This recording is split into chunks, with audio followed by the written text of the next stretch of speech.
Hello everyone, this is your girl Queen of Commentary, and we are back with another video. This video is about a young man who was found deceased a month later, Rasheem Carter. I'm not sure if you guys know about this story, but it's still developing. So before we get into it, please make sure you thumbs up the video, subscribe if you have not already. Cut on your notifications, put them to all so you will be notified about all of our videos, and make sure you also leave a comment, guys. Welcome to all of our new subscribers. Thanks so much for the support. Thanks so much for the love. You guys rock. All right, so of course this is a ongoing case about a young man who was found deceased in Mississippi. Okay, and so he had called his mom. And he had said that he was being followed by some snowmen, if you will, okay? And after that, he got off the phone. His mother never heard from him again. His body was found about 30 days after he was deemed missing.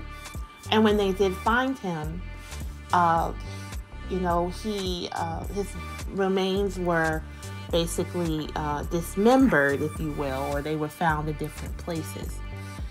Now, right now, the parents or the parents of or the family of him are saying that they feel like this was a fatal injury, basically done on purpose. And Ben Crump is their lawyer. Now, let me just let you guys know, Ben Crump was around for a lot of high-profile cases like this, like Trayvon Martin, and I think a few others, maybe even Michael, I forget his name, guys. Let me know what the guy's name was, Michael. But he's usually on high profile. When I see him, I don't feel a lot of hope, unfortunately. I really don't. Just recently, I think he's also on the case with Tyree. The guy Tyree who was, beat up or whatever. And like I said, I don't feel any hope, but let's see. At least it's getting the story out there. So Ben Crump actually, they did a press conference and they let everyone know that the young man Rasheem's autopsy, it showed that he was dismembered, but not necessarily dismembered from a crime, but basically nature took its course as far as animals got to the body. And they're saying that, because of the condition of his body, they cannot really say that it was foul play. So, this is not going to be easy. And it's going to be something for them to prove. All right. So let me read a little bit of the article. The autopsy noted evidence that Carter's remains had been scavenged by animals. And the examiner could not reasonably determine a cause of death. Okay. To this date, we do not have evidence of foul play, but of course, right now, everything is on the table. So they're not counting it out. They just aren't able to say indefinitely that this has happened. Carter was a father of a 7-year-old girl, and he was known around his community in Jefferson County for being an excellent cook. Okay, he was reported missing back in early October of last year. And then, of course, he was last seen October 2nd at a Super 8 motel. His remains were found a month later in a wooded area. Okay? So, just to let you guys know, Ben Crump is saying that he feels like it was a lynching. Okay? Now, they're saying at this time, we have no reason to believe foul play was involved, but the case is still under investigation.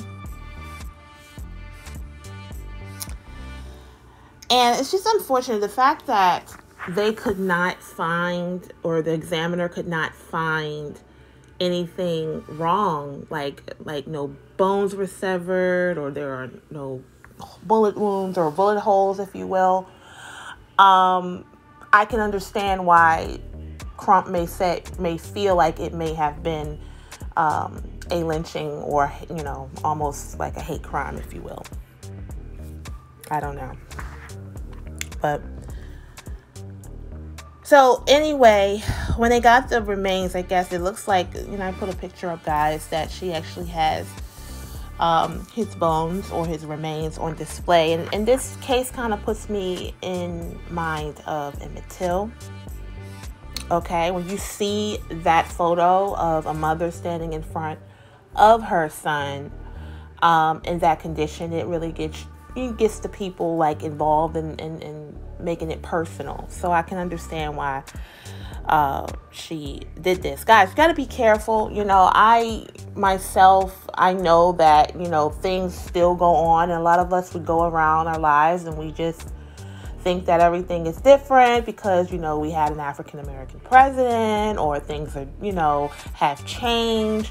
But there's a saying, no matter how far the stream flows, never forget its origin, and things like that.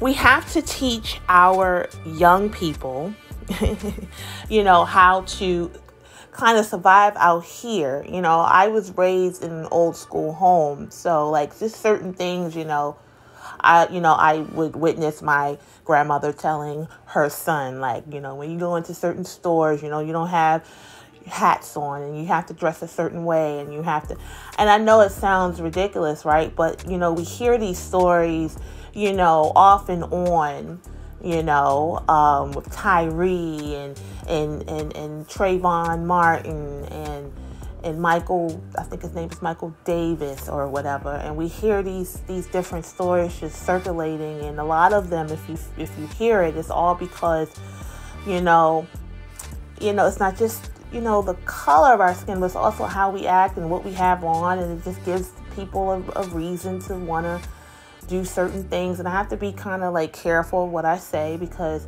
I know a lot of people feel like, oh, it shouldn't matter, but it does matter. We're living in a world where people, they pick on you, and you want to not travel alone, and you want to have people with you, witnesses. And I was trained and I was raised to say it's security in numbers. I have not heard that saying until I just said it. It is security in numbers. You don't want to, and then that goes out the window if you think about the Shaniqua, what's her name? Oh my gosh, my memory. The lady who went to, another country or whatever with her friends, and there was numbers in there. Shanquilla. My husband just whispered it to me. Thank you. Shanquilla. Guys, it's my sugar, guys, and things like that. This takes a lot of energy. The brain, oh my gosh. So if you're like going through what I'm going through right now, which is constant, like little ways in which you just, lose little memory, eat a little bit of sugar, healthy sugar, no candy, and that'll help boost your memory. All right. And I'm literally just coming up on the top of my head, not reading at this moment. So that's when my sugar kinds of decreases. Shout out to all of us who are out here dealing with diabetes. Okay. It's something. Take care of yourself, guys. But anywho, I had to sneak that in there. This is unfortunate, guys. What do you think? I'm just going through this. It's funny that I said this is like Emmett Till, and then I scrolled through this article that I'm reading from, and it has Emmett Till and his mom, that picture. And that's the thing, like, if you remember Emmett Till's story, I can kind of talk about that a little bit more freely. If you know about that, he went away, right? Just like with Trayvon Martin, went away, and with some friends or family, like, Trayvon Martin, visited his dad, or was living with his dad because he was, being a wayward guy, at the time, because he was a teenager. It's kind of like a boys in the hood thing. And Emmett Till, I think he went off with some friends and maybe lived with his grandparents for a while, and then boom, something happened. And it's like, that's why it's like, I can't say, well, it's on the person who the victim. We're not trying to victimize here. Like, how could that have been, How could that have been prevented? Well, let's talk about Trayvon real quick. Okay, if you know about that story, he went out by himself, went to a store, and it was raining or whatever. But then you have this man who was just kind of like stalking him, right? But I could say, well, maybe if he went with his brother, maybe if he went with someone at that time, it wouldn't have been so easy for him to be targeted, right? Let's bring it to this story that I'm talking about right now, right? Is it Rasheem? I'm about to rename the man. Hold on. That memory, guys. Hold on. His name is Rasheem, okay? Rasheem apparently was by himself, okay? But he said he was being followed by some snowmen. What do you do? And at that point, what could he have done differently, right? I don't know, and I don't like to touch on it, but I just want you to know that, there's a reason for everything, and there are ways that we could possibly lower that percentage of being the next big name in the news. That's all I am saying. Now, I'm trying to just deal with this with kid gloves here and tiptoe the situation. I would love to be more raw as far as my commentary on this, but I cannot, and I will not. Okay? All right. So, let's talk about it. Rasheem Carter's wallet was found in his jeans and contained both cash and his cards. So that is evidence that what? It was not a robbery. It was not anything that this young man had on him that they wanted to take. Okay? Including credit cards. His credit card records was subpoenaed and everything. And the report the credit card being used was either, let's see. Yeah, so, they didn't have any kind of any records of his credit cards being used. All right? So, let's talk about what the family wants. Ultimately, Carter's family is seeking answers about the circumstances that led to his demise. Okay? His mother said, he was more than a son to me. Her name is Tiffany Carter. He acted like my best friend, my brother, my uncle. He was just a man that wanted to do what he had to do to make a difference in the lives of others. Every day gets a little harder, she said, knowing she must continue without her son. Okay? And she said, I just ask we get the justice that we need to get for my son. And I ask the Lord to continue to give me strength to fight this battle, even though it's challenging. I cannot give up. Okay? So I'm going to leave you guys with that.